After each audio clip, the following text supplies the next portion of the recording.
Siap.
Bapak jemaah yang dimuliakan oleh Allah Subhanahu wa taala. Pada pagi hari ini kita akan melanjutkan kajian daripada Sirah Nabawiyah atau biografi kehidupan Rasulullah sallallahu alaihi wasallam. Namun sebelumnya saya ingin menyampaikan satu pesan Sayyidina Ali bin Abi Thalib radhiyallahu taala anhu wa karramallahu wajhah, yang beliau ini juga bagian dari menantunya Rasulullah sallallahu alaihi wasallam dan keponakannya Rasulullah sallallahu alaihi wasallam. Kita saat ngaji taklim dan ta'lim ini sebagai motivasi pertama. Dalam kita taklim dan ta'lim itu Sayyidina Ali menyampaikan syair untuk memotivasi kita dalam setiap mencari ilmu dan mengkaji ilmu, terutama tentang ilmu agama. Kata beliau dalam bait syairnya, "Alala tanalul ilma illa bisiddatin sa'unbika an majmu'iha bi bayanin takain wa hirsin wa istibarin wa burbatin wa irsyadi ustadin wa tuli zamani." Itu bait syairnya Sayyidina Ali, yang kalau kita artikan alala tanalul ilma, kita nih kalau datang ngaji, datang taklim kayak begini, mustahil kayaknya dapat ilmu kalau kita nggak ngejalanin 6 syarat.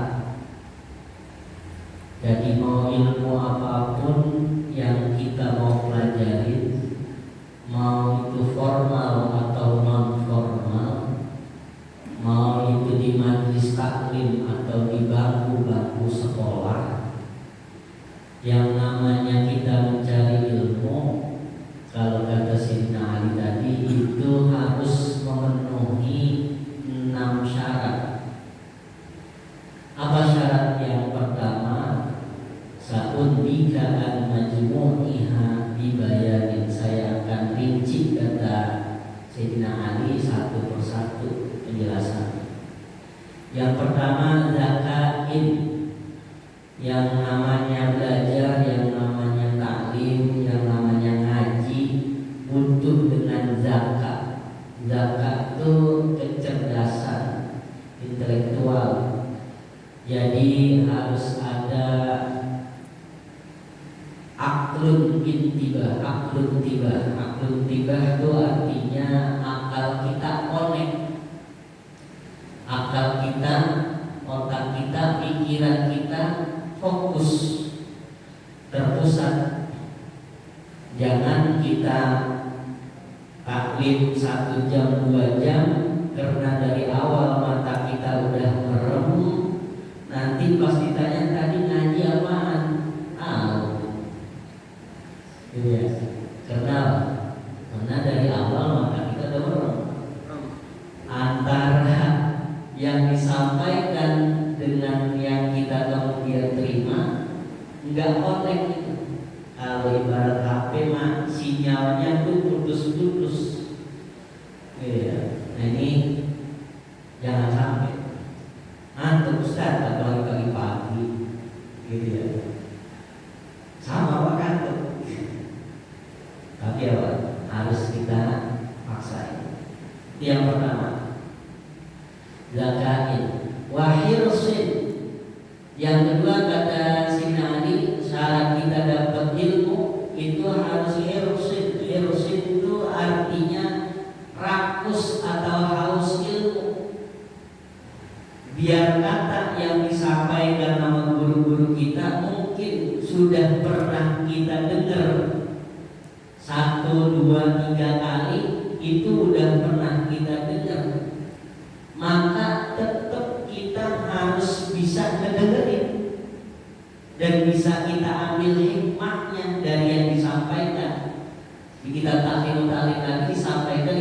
tidak dikatakan dia sebagai ahlul ilmi, sebagai pecinta ilmu, orang yang haus ilmu, kecuali dia mendengar ilmu itu sebanyak 1000 kali, nerimanya sama kayak dia nerima pertama kali. Kayaknya saya atau kita semua jamaah ini belum masuk kategori pecinta ilmu. Karena kita kalau ada ceramah atau orang yang ngaji kajian kayak begini, terus nyampeinnya sama, kita udah tergerutu itu. Ceramahnya itu lagi, gitu ya. Kajiannya itu lagi. Emang tuh Ustaz kagak ada ilmunya lagi apa? Kajiannya itu lagi. Tuh, kita. Ya, dalam di dalam kita ta'lim itu ya kita kalau pengen benar-benar ilmunya dapat dan manfaat, ambil tuh ilmu biar kata udah 1000 kali kita dengar. Jangan sampai ngegeruduk. Itu yang disebut dengan hirsid. Dan di antara hirsid juga atau haus ilmu juga adalah lisanun sakul. Kita punya mulut, punya lidah sakul. Sakul itu rajin nanya. Jadi jangan apa? Jangan diam aja. Jadi pembelajaran yang efektif dan pelajaran yang bagus itu kalau ada interaksi antara guru dengan jamaah, jamaah dengan guru. Gitu ya, guru nanya guru, Ustaz nanya Ustaz, itu tadi maksudnya apaan? Gitu ya. Kalau yang nyampein gurunya aja, yang pinter gurunya doang. Ntar jamaahnya ya searah kadarnya dapat ilmu yang dia tahu, maka harus ada tanya jawab, ya, take and give kalau kata guru kita. Terus kemudian wastibarin, yang ketiga syaratnya harus modal sabar. Sabar apa itu lagi? Nungguin waktu taklim kayak gini harus sabar. Ninggalin waktu bersama keluarga, maksain diri, mata masih kriip-kriipan. Terus kemudian sabar diri kita membuka usaha kita yang seharusnya habis subuh kita udah pada berangkat. Terus usaha mulai kita buka-buka ini warung-warung, toko-toko kita tunda dulu, gitu ya. Untuk apa? Untuk nyari ilmu. Biar kata rugi sedikit, gitu ya. Seharusnya ini habis subuh biasanya ada pelanggan beli lontong 10, 15, 20. Dia jadi apa? Dia jadi pindah langganan karena yang buka toko, yang buka warung masih ngaji. Itu kita sabar-sabarin. Kalau kagak begitu, kita dunia mulai ya 1 tahun, 2 tahun, 1 bulan, 2 bulan. Kalau kagak dibiasain kita buat maksain duduk di majelis ilmu dan nyabar-nyabarin diri buat duduk di majelis ilmu, maka hati kita nanti lama-kelamaan itu berharap.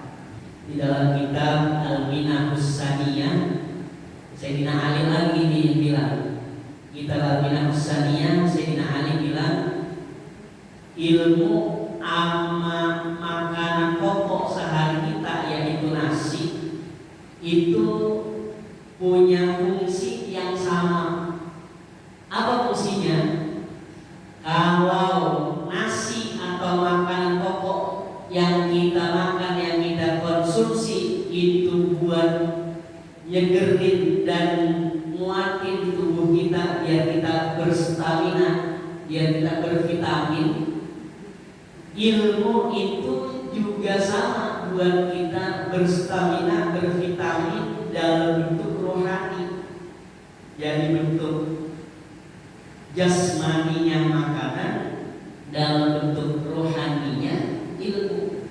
Maka kata Sayyidina Ali, orang yang 3 hari 3 malam dia kagak ketemu sama majelis ilmu, maka hatinya mulai berkarat. 3 hari 3 malam dia kagak ketemu sama majelis ilmu, kagak dengar pengajian, maka hatinya berkarat. Bukan kata saya, kata Sinari, gitu ya. Apa ibasnya kalau hati kita mulai berkarat? Kalau hati kita udah mulai berkarat, rada-rada sabar dikit. Apalagi kalau dinasehatin masalah ibadah, ngajinya udah banyak Pak, sok banget. Banyak kayak gitu. Apalagi kalau yang ada ya rombongan saya, ya yang bocah baru kemarin. Oh, ayo bareng ngaji. Udah aja, gua mah udah pengalaman ngaji mana-mana. Lu bahkan ngaji baru sekarang aja rajin. Gua mah sampai ketemu zamannya almarhum udah ngaji. Gitu ya.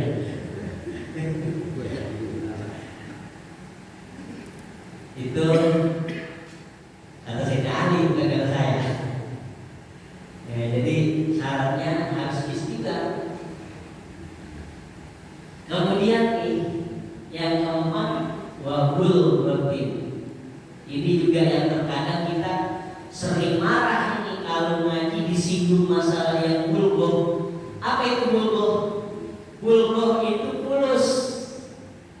Ngaji, sekolah, mau di taklim manapun, mau di sekolah manapun, yang namanya bayaran, yang namanya ngeluarin duit itu pasti ada. Jangan pakai ngegendeng. Ngaji katanya suruh ikhlas, lah suruh tiap hari bawa duit nyentreng-nyentrengin, gitu ya. Memang begitu gimana ngaji, harus ada pengorbanan apa? Harta, bukan cuma hanya waktu doang, bukan hanya pengorbanan keluarga doang, bukan hanya pengorbanan apa lagi? Badan doang, tapi harus ada pengorbanan ekonomi. Masukin. Kenapa? Bukan buat hadiah guru doang, bukan. Gitu ya. Ini kan mikrofon butuh yang namanya listrik. Listrik ini harus ada bayar tokennya. Dari mana ini tokennya? Lah dari duit jamaah untuk jamaah. Gitu ya. Tiap kita kajian kayak begini kan dibuatin sarapan. Yang itu juga sarapan dari kita masuk ke perut kita. Dari mana itu sarapan disajiin? Lah kalau bukan dari infak kita masing-masing, ada donatur yang donatur tetap. Ada. Lah 1 hari, 2 hari, 3 hari dimintain buat donatur atau 1 minggu, 2 minggu, 3 minggu. Kalau dia mulu 1 orang dimintain buat donatur, besok dia bakalan bilang udah yang lain aja deh. Kenapa? Cinta ibadah kita, sedekah kita kagak seberani para sahabat. Sedekahnya kita kagak seberani para tabi'in. Sedekahnya kita enggak seberani para tabi'ut tabi'in. Maka kata Habib Umar bin Muhammad bin Salim bin Hafid, beliau mengutip syair, Is'alillah alladzi la yas'am.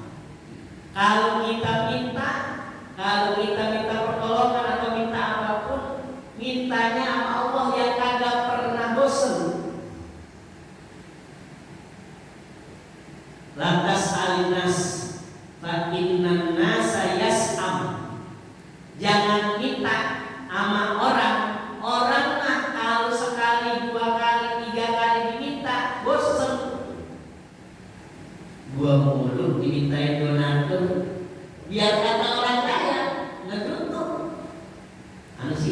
fitrahnya.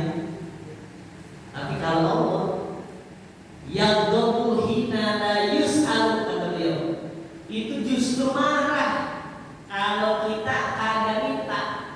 Ada orang nih kagak minta, kagak doa, kagak berharap sama Allah, Allah marah. Sombong bener loh. Tapi kalau kita berharap sama manusia, minta terus sama manusia, dia marah. Ya, makanya ngaji ini butuh yang namanya bulgh. Terus kemudian wa irsyadi ustadzin, yang kelima harus ada gurunya. Ngaji kita itu harus ada guru. Jangan sampai kita ngaji kagak ada gurunya. Sekarang kan kecanggihan teknologi ini membuat orang beralasannya dalam Ustaz. Kayaknya Ustaz sekarang udah banyak tanggal laku.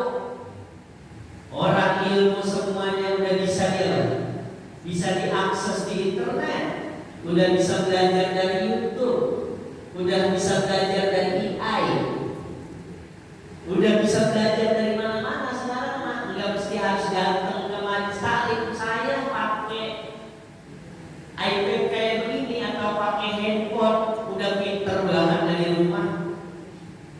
Tapi inputnya beda, Bapak.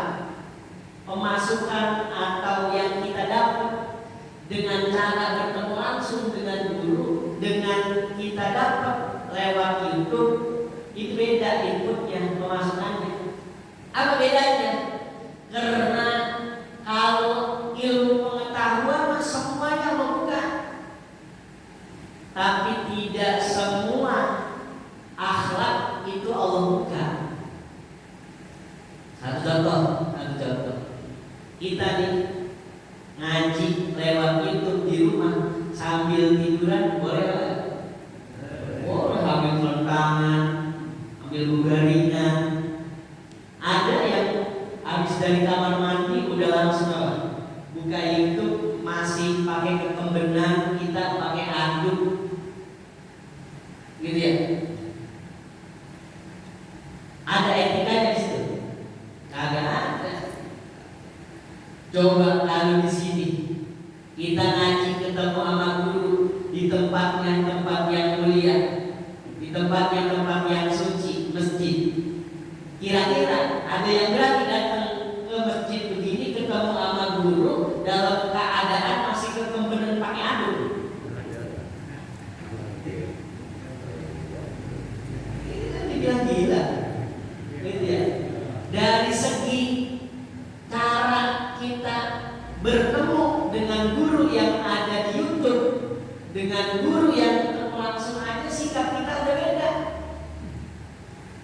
Kita ngaji Quran, kalau ketemu sama guru kan disuruh wudhu, kita wudhu loh, pegang Quran, ya, atau yang lagi ada pegang Quran tapi dengerin ikut ngaji, kita masih disuruh dalam keadaan bersuci, dalam keadaan berwudhu. Coba kalau giliran di rumah kita buka YouTube, dengerin ngaji, ada yang sambil duduk? Belum tentu. Orang pegang handphone yang dia lagi buka aplikasi Al-Quran aja terkadang dia nggak ada wudhu, gitu ya. Jadi kalau ilmu sekarang orang pengen pinter mah banyak, terbuka luas. Mau jadi guru, banyak banget sebenarnya peluangnya. Mau jadi ilmuwan, banyak banget peluangnya. Kenapa? Teknologi udah secanggih-canggihnya Allah buka. Maka Rasulullah bilang, inna akhwafa alaikum ba'di ayyuftaha alaikum zahrat antuftaha alaikum zahratud dunia. Yang paling aku khawatirkan, kata Rasulullah, setelah aku meninggal dunia, segala keindahan dunia ini Allah bukain. Kecanggihan teknologi ini Allah bukain. Jadi semakin canggih teknologi, sebenarnya semakin males kita beribadah. Ngaku aja, ya. Malesnya apa? Datang ke majelis, oh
83 atau 85 kilometer, tapi dia udah disebut pergi, maka udah boleh kosor jamaah.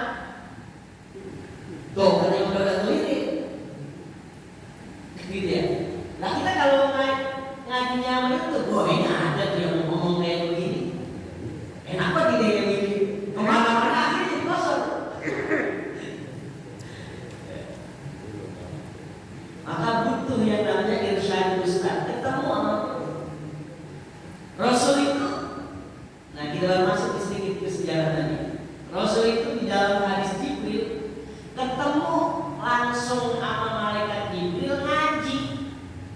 Sama malaikat Jibril. Terutama kalau Ramadan ketemunya itu 2 kali setiap 1 harinya. Ngajinya ngapain? Ditalkinin Al-Quran, gitu ya. Jadi malaikat Jibril baca, Nabi kemudian dengerin. Tuh, makanya ada yang disebut dengan sunnah talaki, sunnah ketemu antar guru sama murid. Jangan apa? Jangan YouTuber dulu, jangan. Bukan kagak boleh, boleh. Ngaji di mana aja boleh. Tapi yang kita dapat kalau dari media tadi cuma ilmunya doang, keberkahan akhlaknya kagak. Yang terakhir kata siapa? Kata Sayyidina Ali, watuli zamani. Yang namanya ngaji butuh waktu yang lama. Ngaji kayak gini agak sejam 2 jam. Ya, guru-guru kita jadi guru, jadi ustaz, jadi kiai, belajarnya enggak sehari 2 hari. Tahunan. Maka kalau orang udah sombong banget baru ngaji pesantren kilat, kan ada itu. Baru pesantren kilat kita udah disalah-salahin yang udah mondok 10 tahun, udah mondok 15 tahun, baru ngaji dia 1 jam 2 jam 1 tahun 2 tahun, gitu ya. Kita tuh udah disalah-salahin bidah loh, ada yang kayak gitu ya, haram loh, udah halal. Ngajinya juga dia belum tuntas dan pesantrennya juga pesantren kilat, gitu ya. Jadi jargon bilang mari kita kembali kepada Al-Quran dan As-Sunnah, kan jargon teman-teman kita, saudara-saudara kita banyak yang bilang ayo kita kembali kepada Al-Quran dan Sunnah. Kalau giliran kita ngamal-ngamalin sesuatu, kita ditanyain ada nggak dalilnya? Al-Qurannya ada, hadis sahihnya ada, sering banget ditanya kayak gitu. Kalau kagak ada, itu kita langsung dijawab bid'ah, itu sesat, neraka lu, ya kan? Itu jargon bilang Al-Quran dan As-Sunnah. Kalau nggak kita filter, kita nggak saring juga, lah sesat juga kita lah. Kenapa saya bilang sesat? Karena kagak ada orang yang hidup di zaman sekarang langsung bisa memahami Al-Quran. Nggak ada orang yang hidup zaman sekarang yang tiba-tiba langsung memahami hadis. Dari mana dia paham Al-Quran? Dari mana dia paham hadis? Dia paham Al-Quran dan paham hadis karena silsilah mata rantai dia ketemu si A, belajar sama si A, belajar ketemu B, belajar ketemu C, belajar ketemu D, belajar ketemu E, terus sampai ujung-ujungnya ketemu lagi. Ada orang yang mangkas tangga langsung, wih, gua ini langsung baca Quran, paham tafsirnya, paham segala bahasanya, kagak. Gitu ya. Sayyidina Umar aja, Sayyidina Umar yang beliau hidup di zaman Nabi dan kemudian bergaul sama Nabi, dan Nabi katakan sebaik-baiknya sahabatku setelah Abu Bakar adalah Umar, dan seandainya ada Nabi setelahku, kata Rasulullah, maka Sayyidina Umar adalah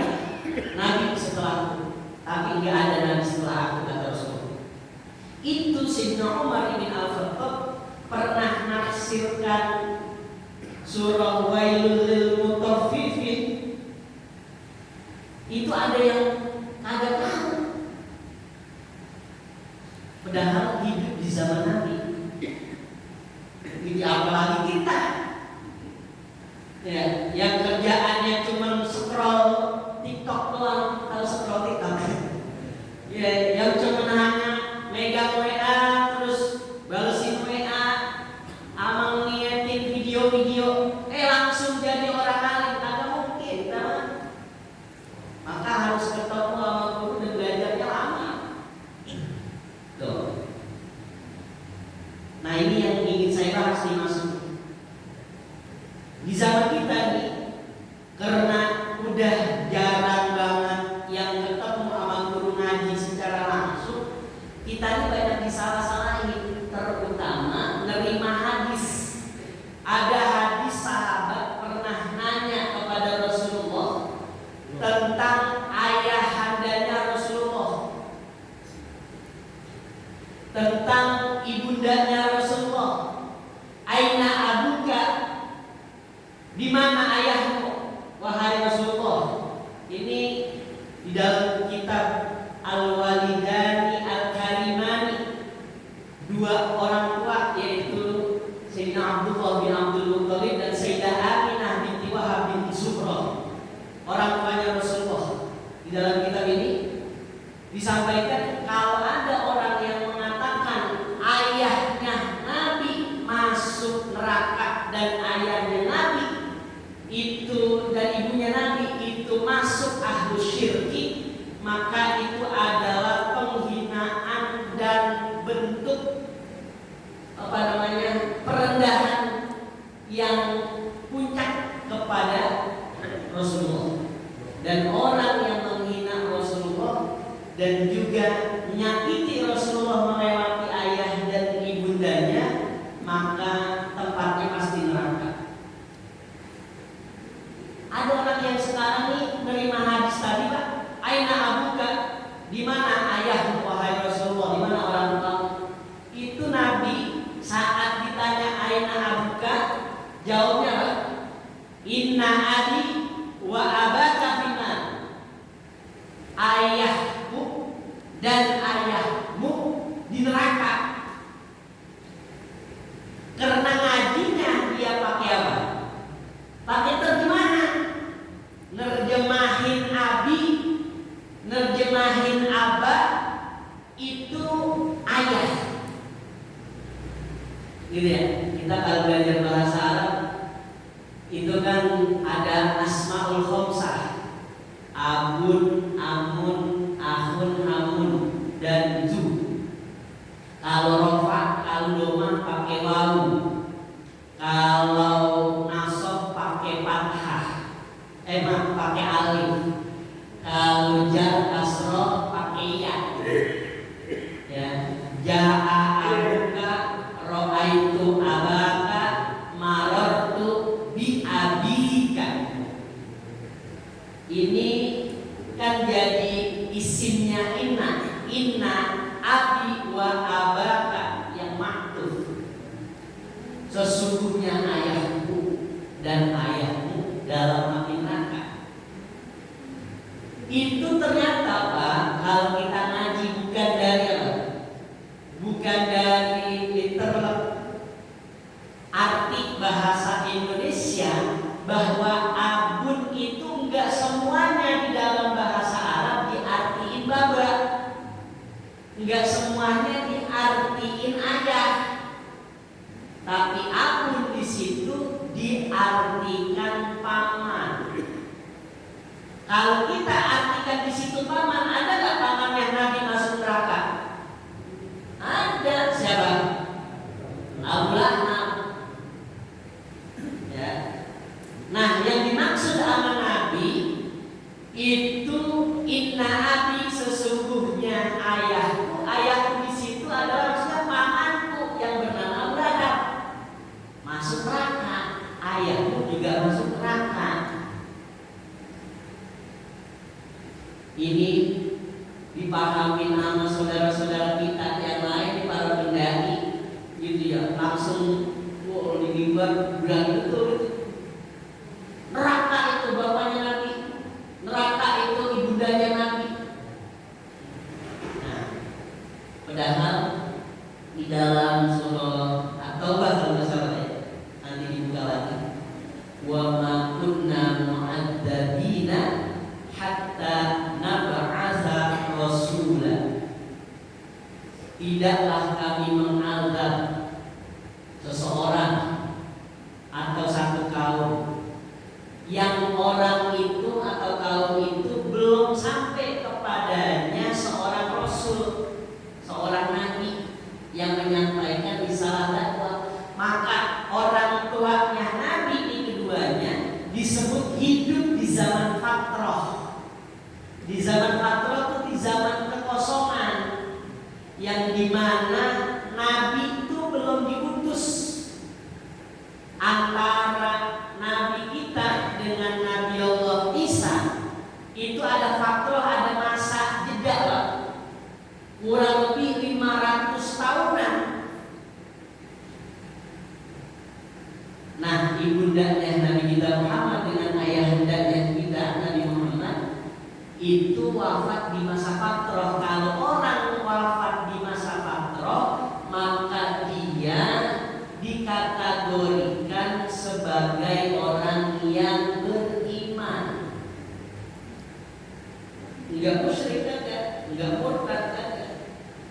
Maka ayahnya Nabi kita Muhammad dan ibundanya surga apa neraka? Surga. Gitu ya. Di dalam surah An-Nisa ada ayat yang turun tentang orang Badui yang cinta banget sama Nabi. Walau annahum zalamu ja'uka fastaghfirullaha wastaghfara lahumur rasul. Ada orang Badui saking cintanya sama Rasulullah kagak ketemu, terus sama Rasulullah saat meninggalnya Rasulullah, itu orang Badui datang ke pemakamannya Rasulullah. Ngapain dia Pak datang ke pemakaman Rasulullah? Dia itu ngeguling-guling di pusara di kuburannya Rasulullah.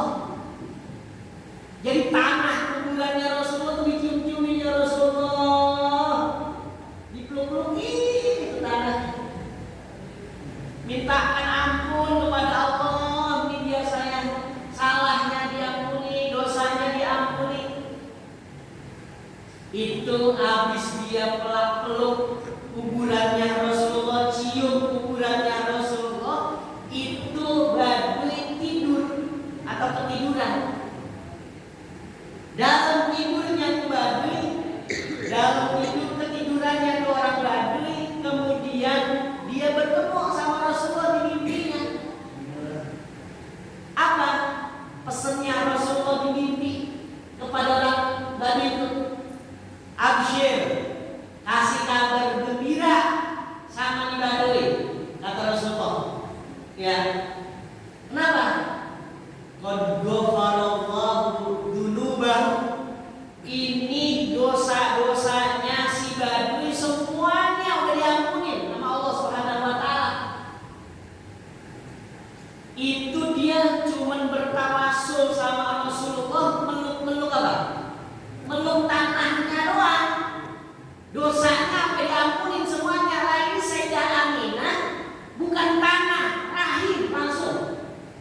Masa iya rahim yang di situ membawa zatnya Rasulullah sebagai makhluk yang paling mulia di muka bumi ini, yang menjadi panutan kita dunia akhirat, masuk neraka. Logikanya di mana? Muliaan tanah atau muliaan orang? Gitu ya. Ini soalnya udah banyak banget ini saudara-saudara kita yang bilang orang tuanya Nabi masuk neraka. Termasuk nih sekarang dipakai sorban, kita pada dihujat. Ya, pakai sorban diigel-igelin katanya. Itu katanya bidah itu. Pakai sorban diigel-igelin. Kenapa? Lah kagak ada nabi-nabi pakai igel-igel kayak begitu katanya. Tuh ada yang kayak itu ngomongnya. Jadi ngapain katanya? Yang lebih sakit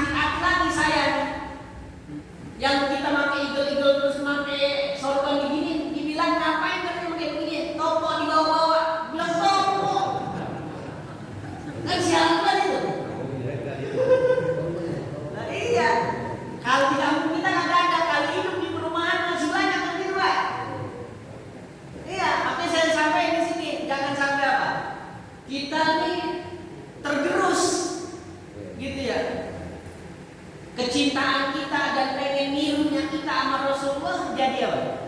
Jadi surut cuma gara-gara omongan satu dua orang. Emang itu dicontohin sama Nabi? Kita ada kali ya? Udah bisa ngomong sama bos banyak. Ya gara-gara gitu lah. Padahal kalau kita buka di kitab namanya Lubabul Hadis. Itu ya. Imam Ibn Hajar Al-Asqalani. Imam Jalaluddin Asyuti. Di dalam kitab Lubabul Hadis itu, innal malaika yastaghfiru li ahli al-amain. Malaikat itu beristighfar sama orang yang saat sholat bawa sorban. Bawa sorban tuh. Mau dia pakai kayak kagak, bawa nih. Dari rumahnya dia kemarin itu malaikat beristighfar buat orang yang bawa sorban. Apalagi kalau dia bawa sorbannya nyontoh Nabi. Nabi sok bawa sorban, Pak. Jangan takut dibilang bawa toko, jangan. Jangan takut tinggal bidah, ya dia dengar. Iya. Yang kagak boleh nih. Kita bawa sorban, terus dipanggil sama orang kagak nengok karena kagak dipanggil pagi. Iya.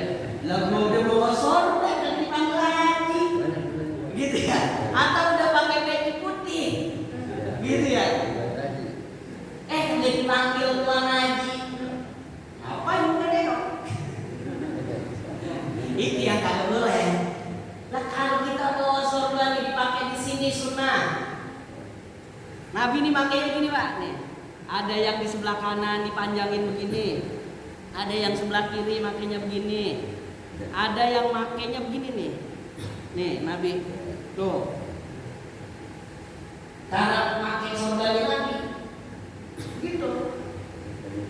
Ya. Jadi semuanya contohin. Gitu. Ada yang diundang-undang ini mamah namanya. Ya. Jadi semuanya kalau kita jalani dengan sunnah itu dapat pahala. Jadi kita bawa sorban bukan pahala, bukan kenapa gaya-gayaan atau pengen dipanggil tuan haji kita. Begitu ya. Jadi jangan ragu buat bawa sunnahnya Nabi. Jangan malu cuma pengen jangan malu kalau ada yang kata sok banget, jangan. Kan yang tahu hati kita. Ya kita bawa gini yang pengen jalanin sunnah. Gitu ya. Allah Rasul. Nah ini satu hadis tentang sejarah Rasulullah SAW biar pemahaman kita agak salah bahwa orang umatnya Rasulullah SAW itu dalam surganya Allah Subhanahu Wa Taala karena mereka adalah yang hidup di zaman fakir. Semoga iman dan Islam kita terjaga dan kita bisa mengikuti segala ajaran Rasulullah SAW dan kita nanti dikumpulkan di yaumil qiyamah bersama Nabi kita Muhammad SAW surganya. Amin ya rabbal alamin. Kurang lebihnya itu saja yang bisa saya sampaikan dan mohon maaf kita tutup dengan istighfar dan Fatihah. Astagfirullahaladzim, astagfirullahaladzim, astagfirullahaladzim, subhanallah wa bihamdika, asyhadu an la ilaha illa anta, astaghfiruka wa atubu ilaik.